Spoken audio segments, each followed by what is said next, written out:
علی بین البحرین حاجزا، اور اس نے دو دریاؤں کے درمیان ایک حد فاصل بنائی۔ کھاری پانی اور میٹھا پانی سمندر میں اکٹھا چلتا ہے، یہ سخت کڑوا، یہ سخت میٹھا، اور کڑوا میٹھا نہیں ہوتا، میٹھا کڑوا نہیں ہوتا، میلوں تک اکٹھے سمندر میں یہ پانی چلتے ہیں، روئیں چلتی ہیں، اور درمیان میں اللہ کے حکم کا پردہ ہے۔ الہ مع اللہ، کوئی ہو سکتا ہے جو اللہ کے علاوہ معبود ہو؟ بل اکثرہم لا یعلمون، بلکہ ان میں سے اکثر سمجھتے نہیں ہیں۔ حضرت امام شافعی علیہ الرحمہ شہتوت کے درخت کے نیچے بیٹھے تھے، کسی نے کہا اللہ کے ہونے کی دلیل دو، آپ نے کہا یہ شہتوت کا درخت ہی لے لو۔ کہا یہ کیا ہوا؟ جو سامنے آئی چیز اس کو دلیل قرار دے دیا۔ کہا دیکھو شہتوت کا درخت ہے، اس کی جڑوں کا رنگ اور ہے، تنے کا رنگ اور ہے، شاخوں کا رنگ اور ہے، پتوں کا رنگ اور ہے، پھل کچا ہو تو رنگ اور ہے، پک جائے تو رنگ اور، ایک ہی زمین سے نکلتا ہے۔ پھر چھال کا ذائقہ اور ہے، پتوں کا ذائقہ اور ہے، پھل کچا ہو تو ذائقہ اور ہے، پک جائے تو ذائقہ اور ہے۔ پھر اسی شہتوت کے پتے بکری کھائے تو دودھ دیتی ہے، گدھا کھائے تو لید کرتا ہے، ریشم کا کیڑا چاٹے تو ریشم دیتا ہے، شہد کی مکھی چوسے تو شہد دیتی ہے۔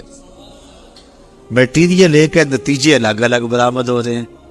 تو کہا اگر تم اس شہتوت کے درخت کو دیکھو تو یہی اللہ کے ہونے کی دلیل ہے۔ کیا اللہ کے علاوہ اب بھی کسی کو معبود مانو گے؟ جب مشکل میں کافر بھی پھنستے، جب وہ جنگل میں جاتے پھنس جاتے، کوئی راستہ نہ ملتا، یا سمندر میں کشتی پہ سفر کر رہے ہوتے اور کشتی ڈولتی اور موت سامنے نظر آتی، پھر اپنے بتوں کو نہ پکارتے، پھر خدا کو پکارتے، لیکن اللہ اتنا کریم ہے پھر بھی انہیں نجات عطا کر دیتے۔ یہ نہیں کہ اب پھنس گئے ہیں تو ڈبو دو، نہیں، اللہ تعالیٰ جل شانہ کافر بھی فریاد کرے تو اس کی بھی سنتا ہے۔ اس لیے کہا مظلوم کی آہ سے ڈرو، چاہے وہ کافر کیوں نہ ہو۔ اگر مظلوم کافر بھی ہو تو وہ بھی اگر اللہ کو پکارے گا تو اللہ اس کی بھی فریاد سنے۔ اللہ اکبر۔ تو جب مشکل میں پھنس جاتے ہیں، صحراؤں میں، جنگلوں میں، اور جب وہ سمندری سفر میں طوفانوں کی زد میں اور بھور میں پھنس جاتی ہیں ان کی کشتیاں، تو پھر وہ اللہ کو پکارتے ہیں، اور اللہ تعالیٰ جل شانہ بھور میں پھنسی ہوئی کشتیوں کو نکال دیتا ہے اور مشکلوں کو کافور کر دیتا ہے۔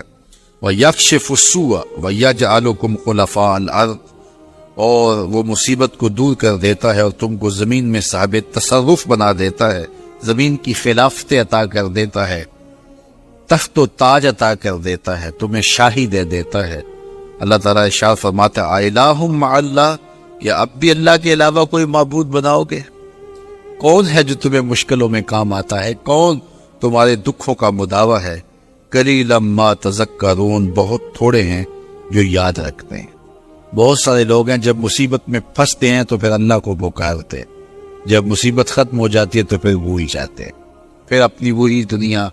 جب وہ زمین کانپتی ہے نا، زلزلہ آتا ہے، تو پھر سارے کہتے ہیں یا اللہ میری توبہ، یا اللہ میری توبہ۔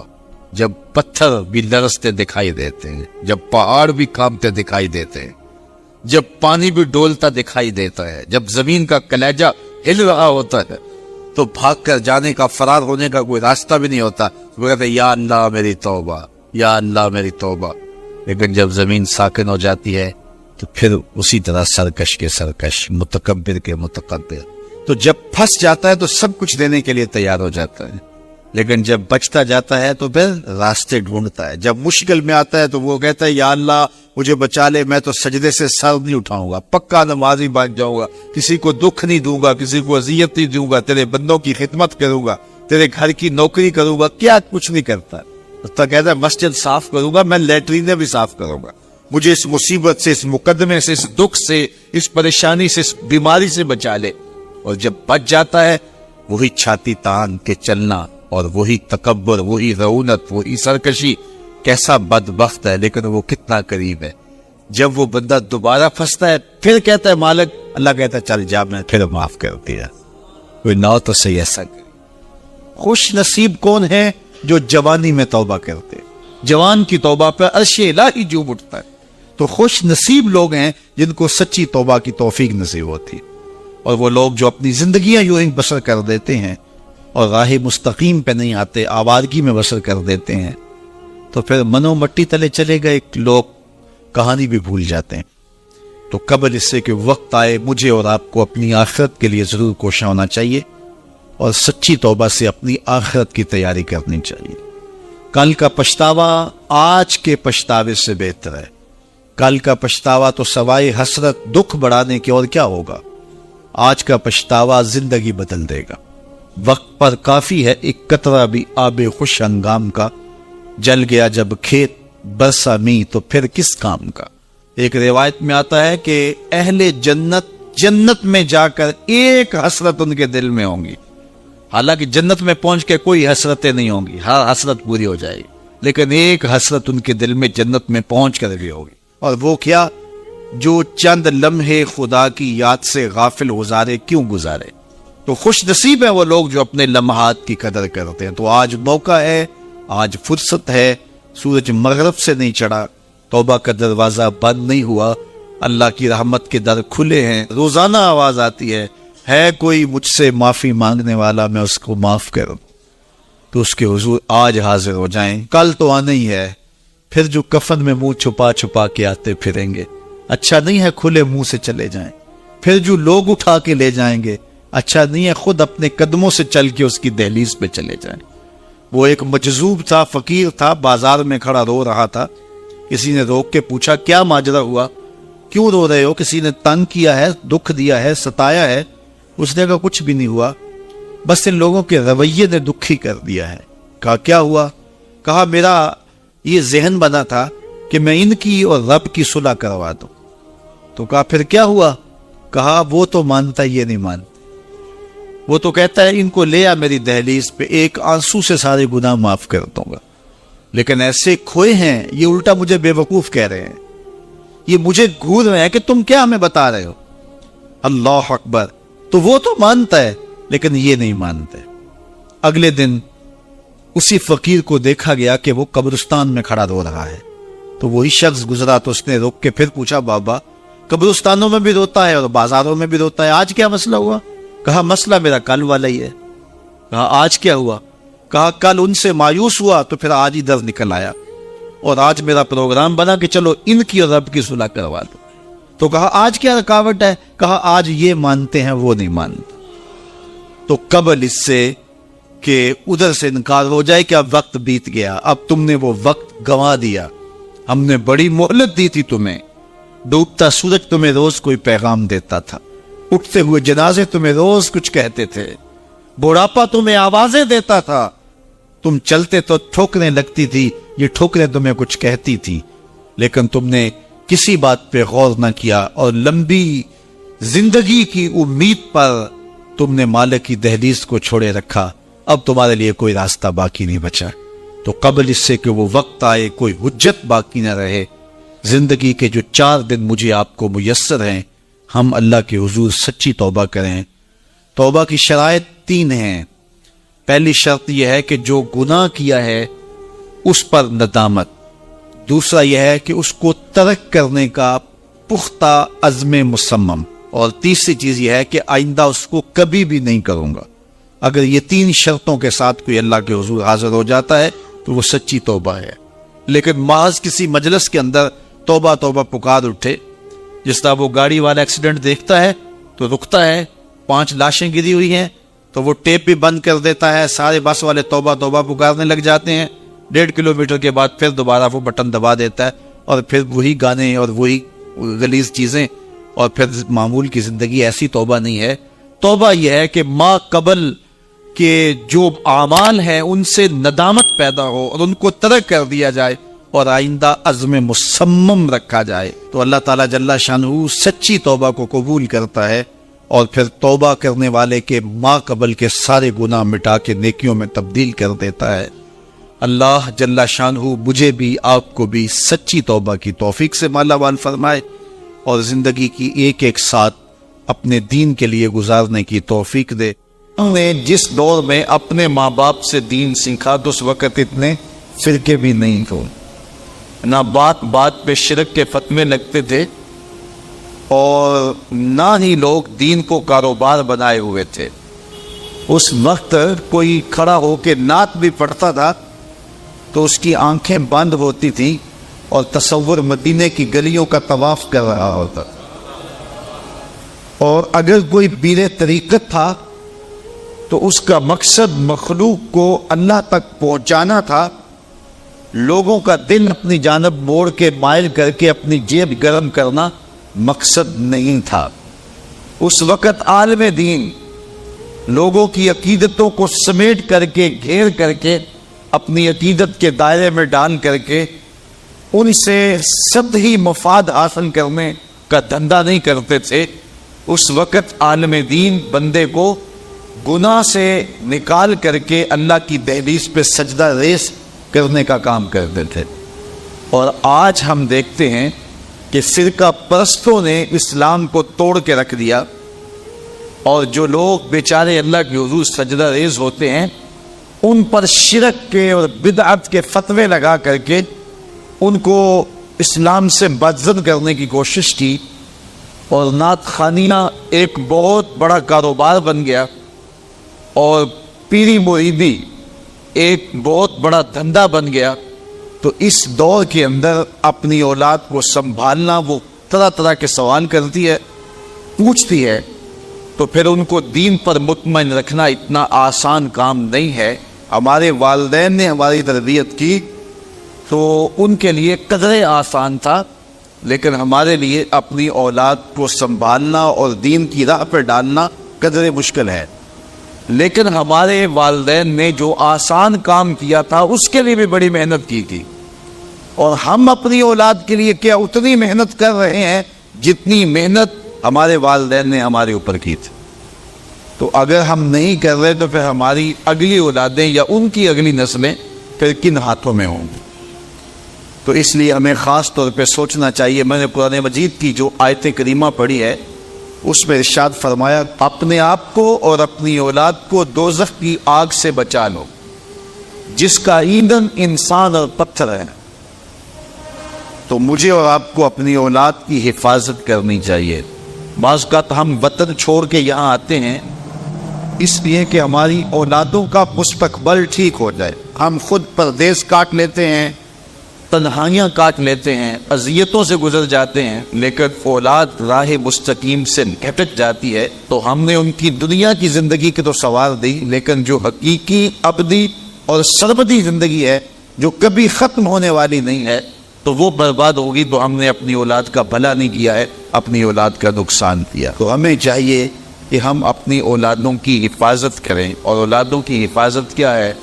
ان کے اخلاق اچھے ہوں، ان کا کردار خوبصورت ہو، ان کے دین کی حفاظت ہو، اور وہ ایک صالح، سچے اور کھرے مسلمان کے صورت اپنی زندگی گزارنے کی مشق کرے، اور اس کا عملی نتیجہ ہماری آنکھوں کے سامنے ہو۔ میرے حضور نے ارشاد فرمایا کہ اپنی اولادوں کو 3 چیزیں سکھاؤ۔ پہلی چیز حب نبیکم، اپنی اولاد کو نبی کریم علیہ السلام کا پیار سکھاؤ۔ دوسری چیز وحب اہل بیت، اور حضور کے اہل بیت کا پیار سکھاؤ۔ اور تیسری چیز وتلاوت القرآن، انہیں قرآن مجید کی تلاوت کرنا سکھاؤ۔ یہ 3 چیزیں آپ اگر بچپن سے ہی اپنی اولاد کے اندر داخل کر چکے تو پھر آپ کامیاب ہوئے۔ یہ بات ذہن میں رکھیے کہ ہم اس وقت متوجہ ہوتے ہیں اولاد کی تربیت کے لیے جب وہ ہمارے ہاتھ سے نکل چکی ہو۔ ہمارے گھروں میں ہماری صبح کا آغاز قرآن مجید کی تلاوت سے ہو تو پھر خیر و برکت کے قافلے ہمارے گھروں میں اتریں گے۔ قرآن ہماری زندگی کو بدلنے والی کتاب، جب ہمارا ربط اس کتاب سے ہو جائے گا، پختہ تعلق اس کتاب سے قائم ہو جائے گا، تو پھر زمانے کی تیز آندیاں بھی ہمارے پائے استقلال میں لغزش نہیں لا سکتی ہیں، نہ ہمارے عقائد میں خرابی آ سکتی ہے، نہ ہمارے عمل میں کمزوری آ سکتی ہے۔ اس لیے ہمیں معمول کے طور پہ قرآن مجید کو اپنی زندگیوں میں شامل کرنا چاہیے اور اپنی اولاد کو اس کا خوگر بنانا چاہیے۔ ایک زمانہ تھا کہ ہر گھر میں صبح کو قرآن کھلتا تھا، اور آج وہ دور ہم سے چھوٹتا چلا جا رہا ہے۔ صبح کے وقت موبائل تو کھلتے ہیں لیکن قرآن نہیں کھلتا، جس کا نتیجہ کیا؟ آج بے برکتیوں کے ڈیرے ہیں۔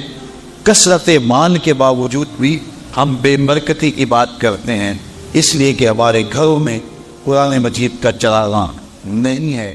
علاؤ الدین خلجی حضرت نظام الدین اولیاء علیہ رحمہ کی بارگاہ میں حاضر ہونے کے لیے ترستا تھا کہ مجھے حضرت نظام الدین اولیاء کے حضور حاضر ہونا نصیب ہو، لیکن آپ اس کو کہتے تھے فقیر کی خانقاہ کے 2 دروازے ہیں، اگر تو ایک دروازے سے آیا تو میں دوسرے سے باہر نکل جاؤں گا، اور اگر تو نے زیادہ تنگ کیا تو میں تیرا شہر چھوڑ جاؤں گا، اللہ کی زمین بڑی وسیع ہے، تیرا وطن تیرا ملک چھوڑ جاؤں گا۔ ایک دن اس نے آپ کی خانقاہ کے اندر اچانک پہنچ کے آپ کی خانقاہ کے اندر جانا چاہا، تو آپ نے خادموں سے کہا دروازے بند کر، تو دروازے بند کر دیے گئے۔ بادشاہ سمجھا کہ یہ اتنے پکے لوگ ہیں فقیر کہ مر جائیں گے دروازے نہیں کھولیں گے تو کچھ تو خون ہوگا۔ اس نے کاغذ کے ایک ٹکڑے پہ لکھا اور خادم کے ذریعے حضرت کو پہنچایا۔ لکھا یہ کہ کیا بات ہوئی کہ بادشاہوں کی چوکھٹ پہ بھی بواب چوکیدار اور فقیروں کے دروازوں پر بھی بواب، فرق کیا ہوا شاہی میں اور فقیری میں؟ تو حضرت نے کاغذ کے ٹکڑے کی پشت پر لکھا فرق یہ ہے کہ بادشاہوں کے دروازوں پر جو بواب ہوتے ہیں وہ فقیروں اور سائلوں کو روکنے کے لیے ہوتے ہیں، اور فقیروں کی چوکھٹ پہ جو بواب ہوتے ہیں وہ بادشاہوں کو روکنے کے لیے ہوتے ہیں۔ اس نے کہا حضرت اگر آپ اجازت دیں تو میں آپ کی خانقاہ کی زیارت کر سکتا ہوں؟ آپ نے کہا جاؤ کر لو۔ وہ گیا، خانقاہ دیکھی تو لنگر خانہ دیکھا، مختلف جگہیں دیکھی۔ جب استبل میں پہنچا، گھوڑوں کا استبل تھا بہت بڑا حضرت نظام الدین اولیاء کا، تو جب وہاں پہنچا تو کیا دیکھا کہ گھوڑوں کی جو بیخیں ہیں، قلعے جو ہیں وہ چاندی کے ہیں، اور جن زنجیروں اور سنگلوں سے ان کے پاؤں باندھے ہوئے ہیں وہ سونے کے۔ تو بادشاہ کو پھر شرارت سوجی تو اس نے پھر کاغذ کے ٹکڑے پہ لکھ کے حضرت کو بھیجا، یہ کیا ہوا؟ بادشاہوں کے پاس بھی سونا اور فقیروں کے پاس بھی سونا چاندی، تو فرق کیا ہوا بادشاہوں اور فقیروں میں؟ تو شیخ نے اسی کاغذ کے ٹکڑے کی پشت پر لکھا فرق یہ ہے بادشاہ خزانوں میں سنبھال کے رکھتے ہیں، فقیر گھوڑوں کے قدموں میں ڈال کے رکھتے ہیں۔ تو ان کے نزدیک سونے چاندی کی اہمیت کیا ہوتی ہے؟ جب بہار چین، یہ بہت بڑا قیمتی قالین تھا، ایران جب فتح ہوا حضرت فاروق اعظم کے زمانے میں، تاریخ پڑھے تو یہ بہار چین ایسا قیمتی قالین تھا کہ اس زمانے میں اگر کسی کو وہ بہار چین پہ بٹھا دیتے تو وہ ساری زندگی ناز کرتا کہ میں بہار چین پہ بیٹھا ہوا ہوں۔ تو حضرت عمر کے زمانے میں جب ایران فتح ہوا تو وہ بہار چین قیمتی جو قالین تھا وہ اونٹوں پہ لاد کے مدینے بھیجا گیا، اور جب وہ مال غنیمت اترا اور اس میں بہار چین بھی تھا تو لوگوں نے پوچھا کہ کیا کیا جائے؟ کسی نے کہا مسجد نبوی میں بچھا دیا جائے، تو حضرت عمر نے کہا یہ اس قابل کہاں ہے کہ مسجد نبوی میں بچھایا جائے؟ تو کہا کہاں رکھا جائے؟ مسجد نبوی سے باہر جہاں لوگ جوتے اتارتے تھے، حضرت عمر نے آرڈر دیا کہ یہاں بچھا دو، لوگ جوتے صاف کر کے مسجد میں جایا کریں۔ جس قالین پہ زمانے کو ناز تھا وہ قدموں میں بچھا ہوا تھا۔ یہ اسلام کا مزاج ہے۔ بعض اوقات ایسا ہوتا ہے، کچھ لوگ سوچتے ہیں، کچھ لوگ بات بھی کرتے ہیں۔ کسی سے کہو نا کہ آؤ یار اللہ کی دہلیز پہ آ جاؤ، 5 گانا نماز معمول بنا لو، تو کئی صاحب کہتے ہیں جناب میں 2 سال میرے رہ گئے ہیں، پھر میں نے ریٹائرمنٹ لے لینی ہے، پھر اس کے بعد میں نے حج کرنا ہے، پھر اس کے بعد بس میں ہوں گا، مسجد ہوگی، انشاءاللہ آپ کو شکایت نہیں ہوگی۔ یہ میرے ساتھ واقع ہوا، ایک صاحب نے یہ بات کہی تھی۔ اللہ اکبر! پھر نہ ریٹائرمنٹ ہوئی، نہ کچھ ملا، نہ حج کی توفیق ملی، نہ وہ ہوا، نہ مسجد ہوئی۔ یہ وہ بندہ کہہ رہا ہے جس کے قبضے میں ایک سانس بھی نہیں ہے۔ یہ وہ بندہ ٹائم ٹیبل دے رہا ہے، 2 سال، پھر اس کے بعد حج پہ جاؤں گا، پھر میں ہوں گا اور مسجد ہوگی۔ کیسی بات ہے؟ یہ وہ بندہ ٹائم ٹیبل دے رہا ہے جس کے قبضے میں ایک سانس بھی نہیں ہے، جو ایک سانس کا بھی مالک نہیں۔ بچہ ہے، بوڑھا ہے، جوان ہے، مت سمجھے کہ میری زندگی بڑی ہے۔ اللہ سے دعا کرے لمبی زندگی کی، اللہ لمبی زندگی دے، صحت والی زندگی دے، لیکن اعتماد نہ کرے اگلا لمحہ کہاں ہے میرا کوئی نہیں جانتا، میں بھی نہیں جانتا، آپ بھی نہیں جانتے۔ تو پھر توبہ میں کبھی بھی تاخیر نہیں کرنی چاہیے، اللہ کے حضور رجوع لانا چاہیے، اچھے اعمال کو بجا لانے کے لیے کوشاں ہو جانا چاہیے، جلدی جلدی اپنے دامن سے گناہ جھاڑ دینے چاہیے، اور اس کے لیے بہت زیادہ محنت کی ضرورت نہیں ہے، بس سچے دل سے اللہ کے حضور آ جانا ہی کافی ہے۔ حضرت داتا گنج بخش علی حجویری علیہ رحمہ کشف المعجوب میں یہ روایت لائے ہیں کہ جس نے توبہ کی اللہ نے اس کی توبہ قبول کر لی۔ تو پھر ایک بزرگ کا قول لاتے ہیں، کہا یہ تو ٹھیک ہے جس نے توبہ کی اللہ نے اس کی توبہ قبول کر لی۔ وہ بزرگ فرماتے ہیں میرا خیال یہ ہے کہ ایسا نہیں ہے کہ جس نے توبہ کی وہ بخشا گیا، جس نے توبہ کی اس کی توبہ قبول کر لی گئی، بلکہ یہ ہے کہ جس کو اللہ نے قبول کرنا تھا بخشنا تھا اس کو توبہ کی توفیق دیتے، اپنے در پہ بلایا اسے جسے معاف کرنا تھا۔ کوئی آپ کا باغی ہو، کوئی میرا باغی ہو، تو میں اس کو خود پیغام بھیجوں کہ آ جانا، تو پھر وہ آئے اور میں معاف نہ کروں تو پھر سارے کہیں گے یار تو عجیب بے مروت ہے، خود بلا کے معاف نہیں کر رہا۔ تو میاں جب میں نے اس کو میسج بھیجا ہے، میں نے اس کو پیغام بھیجا ہے کہ اس کو کہو آ جائے، تو جب یہ کہہ دیا ہے تو اس کا مطلب ہے کہ میں معاف کرنا چاہتا ہوں، تو اس لیے میں نے بلایا ہے نا۔ تو دوسرے لفظوں میں داتا صاحب فرماتے ہیں کہ وہ صوفی کہتے ہیں نہیں، معاف کر دیا تھا تو تب بلایا ہے۔ تو اگر کسی کو توبہ کی توفیق مل جائے تو اس کا مطلب یہ ہے اللہ نے معاف کر دیا ہے، اس لیے توبہ کی توفیق عطا فرمائی ہے۔ تو اس لیے اس کے حضور آ جانا ہی یہ قبولیت کی دلیل ہے۔ اللہ تعالیٰ جل شانہ ہمیں سچی توبہ کی توفیق عطا فرمائے، زندگی کی جو مہلت ہمیں میسر آئی ہے اس مہلت کو غنیمت سمجھنے کی توفیق دے۔ کتنے لوگ تھے جو ہمارے ساتھ ہی پیدا ہوئے تھے اور آج وہ قبروں کا رزق ہیں۔ آپ دیکھیں اپنی دوستیوں میں بچپن سے لے کے اب تک دیکھیں، میں بھی دیکھوں آپ بھی دیکھیں، کتنے لوگ تھے کہ جو ہمارے ساتھ تھے، ہمارے رشتہ داریوں میں دیکھ لیں، ہمارے اعزاء و اقرباء میں دیکھ لیں، ہم سے چھوٹی عمر کے لوگ بھی تھے، آج وہ ہم سے جدا ہو گئے ہیں۔ تو ہم تو کوئی پرمٹ کٹوا کے نہیں آئے کہ ہم جو ہے وہ سب سے آخر میں جانا ہے، اس لیے ہمیں نہیں پتا کہ جو ہے وہ ہم کب اس دنیا سے چلے جائیں گے۔ اس لیے اپنی آخرت کی تیاری کریں، جو تھوڑا سا وقت ہے اس کو اللہ اس کے رسول کی یاد میں گزارنے کی کوشش کریں۔ حضور کے اولیاء پر ام معبد سے لے کر کے حضرت ہند بن ابی حالہ تک ایک لمبا سلسلہ ہے اور طویل حدیثیں ہیں، لیکن یہ جو حدیث میں آپ کے سامنے بیان کرنے لگا ہوں یہ ہر شخص یاد کر سکتا ہے۔ صرف 3 باتیں آپ نے بیان فرمائیں۔ ابیض، سفید رنگ تھا حضور، چٹے رنگ کے تھے، بالکل چونے کی طرح سفید نہیں تھے، بلکہ اس کے اندر سرخی کی آمیزش تھی۔ یہ حضور کی رنگت کا حسن ہے اور جمال ہے۔ اور دوسرا لفظ استعمال کیا ملیحن، یہ حضور کا حسن نمکین تھا۔ ایک ہوتا ہے میٹھا حسن، دیکھنے والا تڑپ جائے اور اس کی نظر نہ ٹھہر سکے، اور ایک ہوتا ہے حسن ملیح، دیکھنے والا دیکھے اور پھر دیکھتا ہی رہ جائے۔ خود فرمایا انا املح و اخی یوسف اصبر، میں نمکین حسن والا ہوں اور میرے بھائی یوسف کا حسن میٹھا تھا۔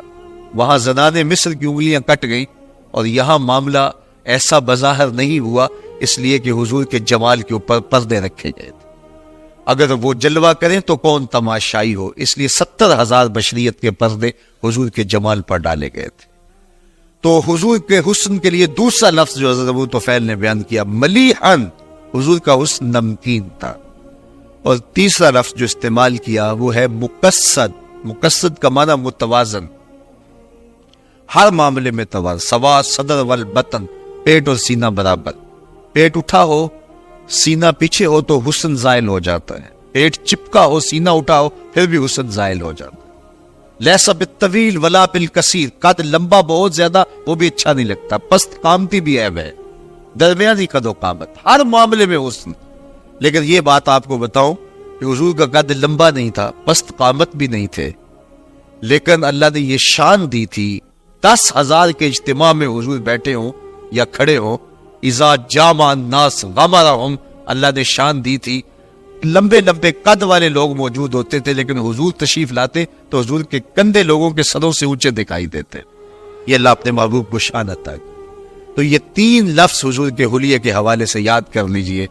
کان رسول اللہ صلی اللہ علیہ وسلم ابیض ملیحا مکسدا، یہ 3 لفظوں میں یاد کیا جا سکتا ہے، اور اگر عربی کے یہ لفظ یاد کرنے مشکل ہو تو تاجدار گولڑا نے پنجابی میں کامی سوکھا کر دیا ہے۔